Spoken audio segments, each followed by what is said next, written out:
غریب باپ بیٹی ایک راجا۔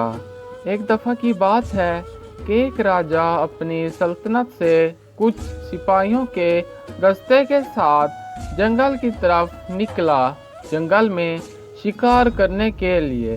اور وہ جنگل نیا تھا، یعنی اس جنگل میں راجا پہلی بار گیا تھا شکار کرنے کو۔ اس جنگل کے راستے راجا کو معلوم نہیں تھے، تو وہ جنگل میں جا پہنچے شکار ڈھونڈنے، اور وہ راجا اپنی فوج کے دستے سے بچھڑ گیا۔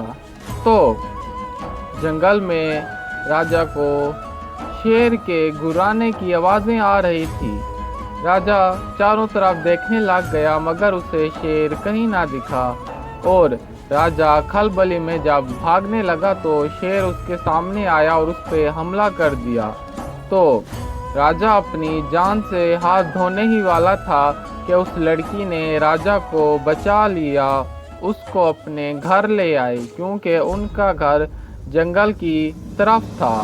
تو راجا کی مرہم پٹی کی، اس کو 1-2 دن وہیں پہ رکھا۔ جب راجا تندرست ہو گیا تو وہ وہاں سے اپنی سلطنت کی طرف واپس چلا گیا۔ راجا نے اس لڑکی کا شکریہ ادا کیا اور سلطنت میں جا کر سوچنے لگ گیا کہ اگر اس دن وہ لڑکی نہ ہوتی تو آج میں نہ ہوتا۔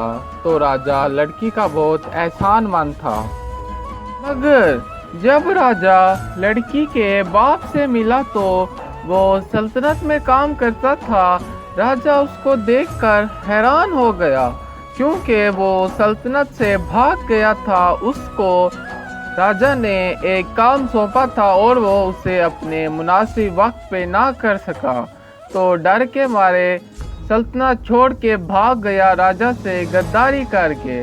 تو راجا غصے میں آ گیا اور اس کو پکڑ کے سپاہیوں کے ساتھ زندان میں لے گیا۔ جب لڑکی کو اس بات کا پتہ چلا تو لڑکی نے کہا کہ وہ میرے ابو جان ہیں اور میں آپ سے درخواست کرتی ہوں کہ آپ انہیں چھوڑ دیں۔ تو راجا لڑکی کے احسان تلے دبا، اس کی بات کو ٹھکرا نہ سکا اور اس کو باعزت چھوڑ دیا۔ اور تو راجا نے کہا کہ تم بڑی خوش قسمت ہو، واحد تم وہ لڑکی ہو جس کی خاطر ہم نے اس شخص کو زندان سے چھوڑا باعزت، ورنہ ہماری سلطنت میں کوئی بھی ایک بار زندان میں پہنچ جائے تو اپنی سزا پوری کیے وہاں سے نہیں نکل سکتا۔ تمہارے لیے ہم نے اپنے اصول توڑ دیے۔ تو لڑکی کا باپ اپنی بیٹی کو دیکھنے لگا کہ کتنا تیز نصیب تھا اس کا، جس نے آج میری جان کو بچا لیا۔